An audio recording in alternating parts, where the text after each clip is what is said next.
ओवीज kitchen या recipe चॅनलमध्ये तुमचे स्वागत आहे. तर आज आपण ना थंडी स्पेशल अतिशय भन्नाट अशी रेसिपी पाहणार आहोत. रेसिपी खूप जास्त सोपी आहे आणि तितकीच जास्त पौष्टिकसुद्धा आहे. ही रेसिपी ना तुम्ही आठवड्यातून 2 ते 3 वेळा आरामात कराल, कारण की अगदी बनवायला झटपट आहे आणि खायला म्हणाल ना तर अगदी अप्रतिम लागते. त्यामुळे प्रत्येकाने ही रेसिपी केलीच पाहिजे. तर चला थोडाही वेळ न घालवता लगेच रेसिपीला सुरुवात करूया. आता या रेसिपीसाठी ना बघा इथे एक बीट घेतलेला आहे. आता 1 ते 1.5 बीटाचा इथे मी वापर करणार आहे. आता हा पदार्थ ना मी 2 जणांसाठी करते, त्यानुसार इतकं बीट पुरेसं आहे. पण जर तुम्ही जास्त लोकांसाठी करत असाल ना तर एक 3 ते 4 बीट घेतले तरीसुद्धा चालतील. मुलं इतर वेळेस मुलांना बीट खायला दिले ना तर मुलं बीट खात नाही. पण जर तुम्ही अशा पद्धतीने त्यांना बीट खाऊ घातलं ना तर ते नक्कीच मागून मागून तुमच्याकडून हा पदार्थ खातील. आता सुरुवातीला बीट आपल्याला स्वच्छ असं किसून घ्यायचं आहे. त्याची साल काढून छान असं बीट किसून घेतलेलं आहे पहा. बीट किसायच्या किंवा सोलायच्या अगोदरच आपल्याला धुवून घ्यायचं आहे. बीट सोलायच्या अगोदर धुतलं ना की नंतर त्याचा जो आरक असतो ना तो निघून जात नाही. त्यामुळे बघा बीट सोलायच्याच अगोदर इथे मी धुवून घेतलं आहे आणि बारीक किसणीने किसून घेतलं आहे. तुम्ही नुसतं चिरून सुद्धा बीट इथे घालू शकता, पण जर छान अशा पद्धतीने बीट किसून घातलं ना की त्याचे तुकडे तुकडे वाटल्यानंतर राहत नाही. त्यामुळे बघा शक्यतो बीट किसूनच घाला. आता यामध्ये ना आपल्याला पोहे घालायचे आहेत. तर इथे मी एक 2 ते 3 मिनटं अगोदरच पोहे भिजत घातले होते. जर तुम्ही 1.5 बीट घेत असाल किंवा 2 बीट घेतला असेल ना तर त्यासाठी 1 वाटी पोहे लागतील. पोहे छान मऊसूत असे भिजवायचे आहेत जास्त पाणी घालून. आता मिक्सरचं भांडं छोटं आहे त्यामुळे बघा मी अर्धे पोहे घातलेले आहेत. पण जर तुमच्या मिक्सरचं भांडं ना मोठं असेल ना तर तुम्ही एकदम सगळ्या गोष्टी यामध्ये घालू शकता. आता यामध्ये थोडंसं पाणी घालायचं आहे आणि हे छान असं फाईन पेस्ट याची करून घ्यायची आहे. पाहू शकता अगदी बारीक असं वाटून घेतलेलं आहे. जर बिटाचे इथे मी तुकडे केले असते ना तर यामध्ये बिटाचे तुकडे तुकडेसुद्धा राहिले असते. त्यामुळे शक्यतो बीट इथे किसून वापरायचं आहे. आता जे उरलेले पोहे आहेत आणि अजून बाकीचे जिन्नस आहे ना ते सुद्धा आपल्याला यामध्ये आता घालायचं आहे. इथे बघा मी 1 वाटी बारीक रवा घेतलेला आहे. जितके पोहे घ्याल ना तितकाच तुम्हाला इथे रवा घ्यायचा आहे. बघा बारीक जर रवा नसेल ना तुमच्याकडे तर तुम्ही जाड रव्याचा सुद्धा वापर करू शकता. आता भांडं लहान असल्यामुळे इथे मी अर्धा रवा घातला आहे आणि 1 मोठा चमचा दही घातलेला आहे. आता हे सगळं आपल्याला पुन्हा वाटून घ्यायचं आहे. आणि जो बाकीचा उरलेला रवा होता ना तो सुद्धा इथे मी वाटून घेतला होता. पाहू शकता आपलं बॅटर जे आहे ना ते किती जास्त छान असं कलरफुल झालेलं आहे. अगदी मस्त असा रंग आलेला आहे बॅटरला. आता हे बॅटर अगदी छान असं हलवून घेऊया. तुम्ही इथे पाहू शकता बॅटरची जी कन्सिस्टन्सी आहे ना ती खूप जास्त पातळसुद्धा नाही आणि खूप जास्त घट्टसुद्धा नाही. आता यामध्ये भरपूर अशी कोथिंबीर घालायची आहे. खरं तर कोथिंबीरमुळे ना या पदार्थाला अजून जास्त छान अशी टेस्ट येते. त्यामुळे कोथिंबीर घालताना मात्र चिंगूपणा करू नका. चवीनुसार मीठ घालून घेतलेलं आहे आणि हे बॅटर आपल्याला छान असं हलवून घ्यायचं आहे. पाहू शकता अगदी छान असा रंग आलेला आहे बॅटरला. तुमच्याकडे जर गाजर वगैरे असेल ना तर ते सुद्धा तुम्ही यामध्ये किसून घालू शकता. इथे मी थोडंसं मला घट्ट वाटत होतं त्यामुळे अगदी थोडंसं बघा पाणी घातलं होतं आणि अगदी या पद्धतीची कन्सिस्टन्सी आपली झालेली आहे. आता बॅटर थोडा वेळ साईडला ठेवून द्यायचं आहे आपल्याला.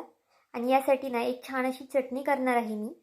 ती सुद्धा पाहून घ्या, कारण की ही चटणी यापूर्वी तुम्ही कधीच पाहिली नसेल किंवा कधी खाल्लीसुद्धा नसेल. ही रेसिपी ना तुम्हाला इतकी जास्त आवडणार आहे ना की तुम्ही मार्केटमधून एक 2-2, 3-3 किलो शिमला मिरची आणाल हा पदार्थ करण्यासाठी. इतका जास्त अप्रतिम हा पदार्थ तयार होतो. त्यासाठी बघा इथे मी 3 शिमला मिरची घेतलेली आहेत. आता हा पदार्थ 2 जणांसाठी करते त्यानुसार 3 शिमला मिरची पुरेशा आहेत. आता 1 टोमॅटो आपल्याला बघा इथे लाल असा टोमॅटो घ्यायचा आहे. जास्त अजून लाल असेल ना तो घेतला तरी चालेल, पण माझ्याकडे इथे बघा असा टोमॅटो अवेलेबल होता त्यामुळे मी हा घेतला आहे. आता टोमॅटोला मधनं अशा पद्धतीने चिरा करून घेतलेले आहेत. तोपर्यंत एका साईडला गॅसवरती कढई तापत ठेवलेली आहे. कढईमध्ये 1 ते 1.5 ग्लास इतपत पाणी घालून घ्यायचं आहे आपल्याला. आता गॅस फास्ट करायचा आहे आणि पाण्याला छान खळखळून अशी उकळी आणायची आहे. इथे पाहू शकता पाण्याला छान अशी खळखळून उकळी आलेली आहे.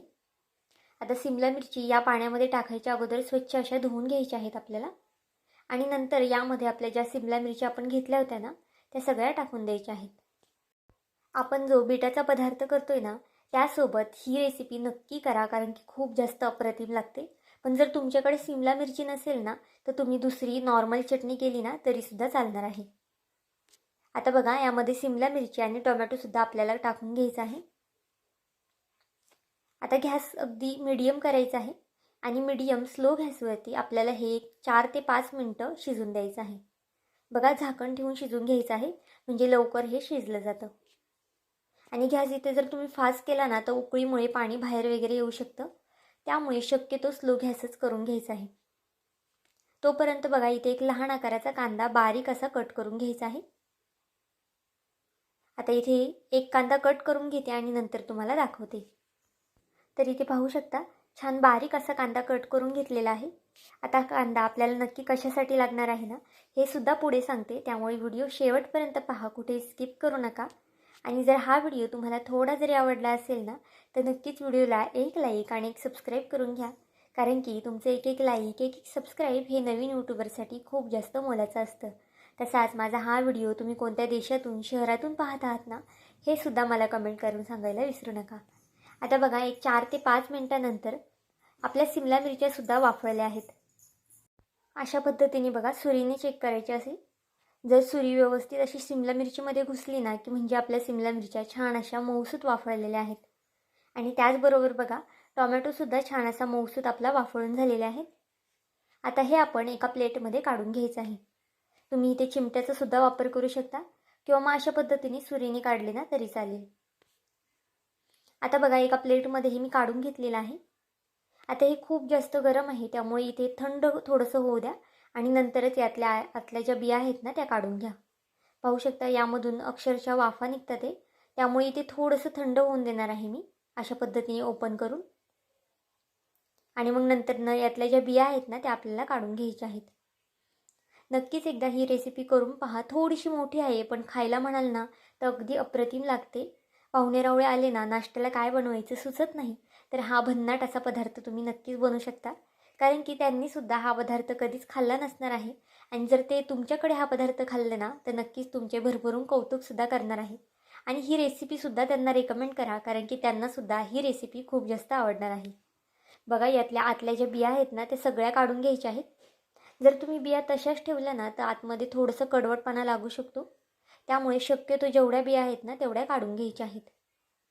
हा पदार्थ करताना ना थोडंसं जास्त करा, वाढून करा, कारण की तुम्हाला उरणारसुद्धा नाही, इतका जास्त अप्रतिम हा पदार्थ लागणार आहे.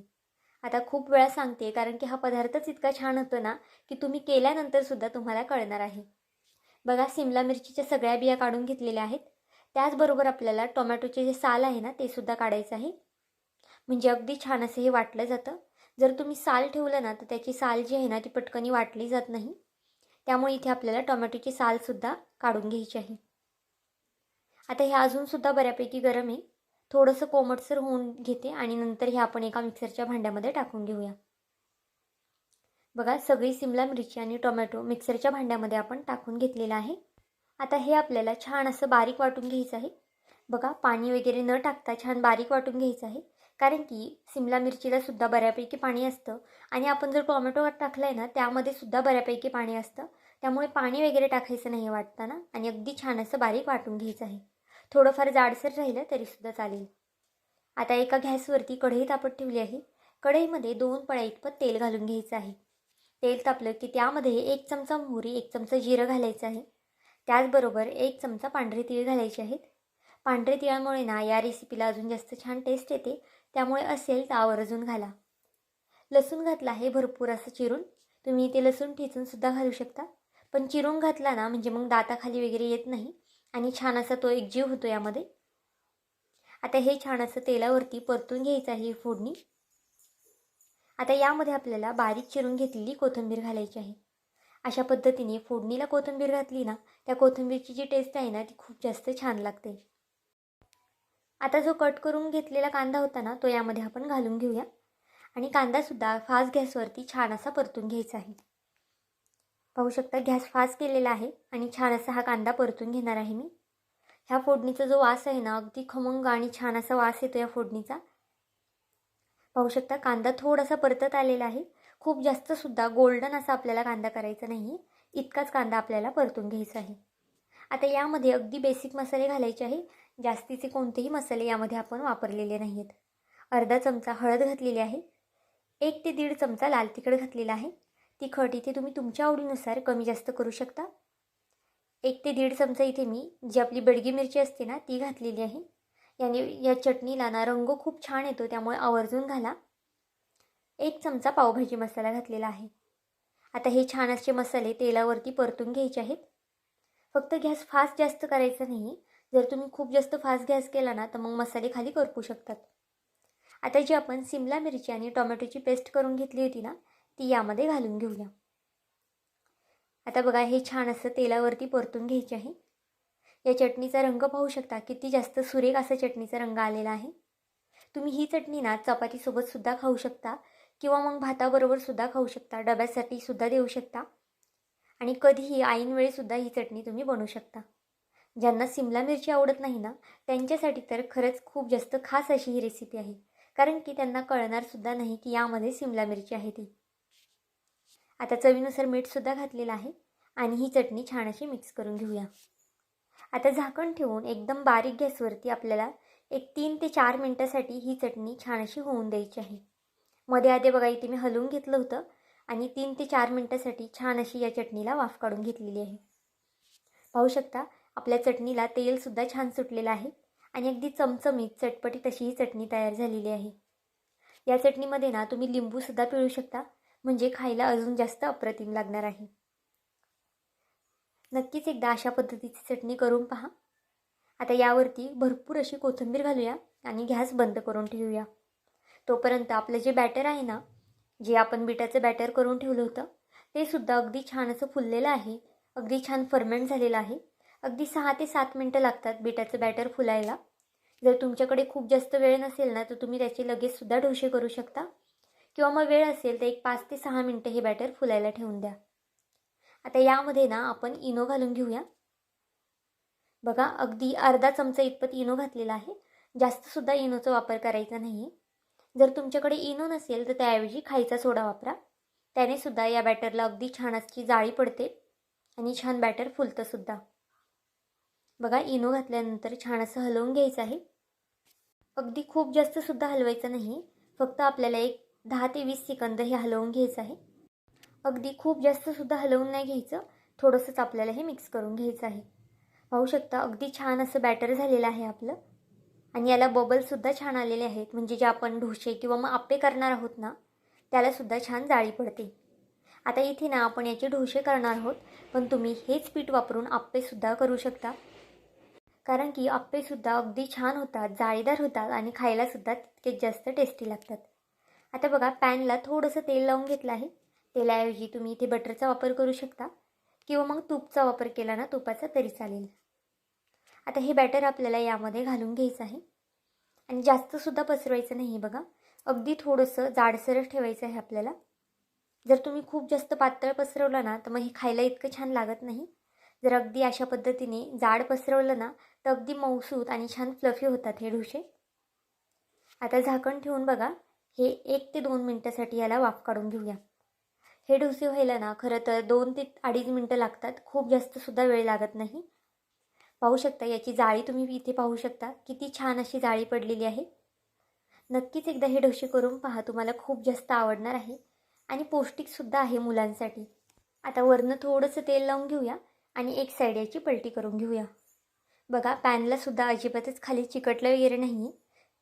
तुम्ही हे डोसे ना तव्यावरतीसुद्धा करू शकता, पण तव्यावरती शक्यतो थोडंफार चिटकू शकतं, त्यामुळे शक्यतो पॅनवरतीच करा. बघा खालच्या साईडने सुद्धा छान अशी जाळी पडलेली आहे याला. आता दोन्ही साईडने छान खरपूस रंग येतोपर्यंत हे होऊन दिलेलं आहे आणि मस्त असे हे आपले आप्याचे डोसे तयार झालेले आहेत. तुम्ही कधी यापूर्वी आप्याचे डोसे केले का हे सुद्धा मला कमेंट करून सांगा आणि नसेल केले ना तर नक्कीच आवर्जून करा. हा पदार्थ खूप जास्त भन्नाट लागतो. बघा या डोशाबरोबर ही चटणी आवर्जूनच करा, कारण की ही सुद्धा अगदी अप्रतिम लागते.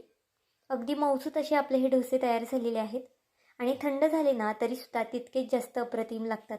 त्यामुळे तुम्ही डब्यासाठी सुद्धा देऊ शकता किंवा मग प्रवासामध्ये सुद्धा अशा पद्धतीचे डोसे करून नेऊ शकता. पोटभरीचे सुद्धा आहेत आणि पौष्टिकसुद्धा आहेत. तर आजची ही झटपट होणारी आणि वेगळी रेसिपी अशी तुम्हाला कशी वाटली मला हे कमेंट करून नक्की सांगा. आणि चॅनलवरती नवीन असाल तर चॅनलला एक लाईक आणि एक सबस्क्राईब करायला विसरू नका. पुन्हा भेटूया आपण अशाच एका नवीन व्हिडिओमध्ये. तोपर्यंत बाय.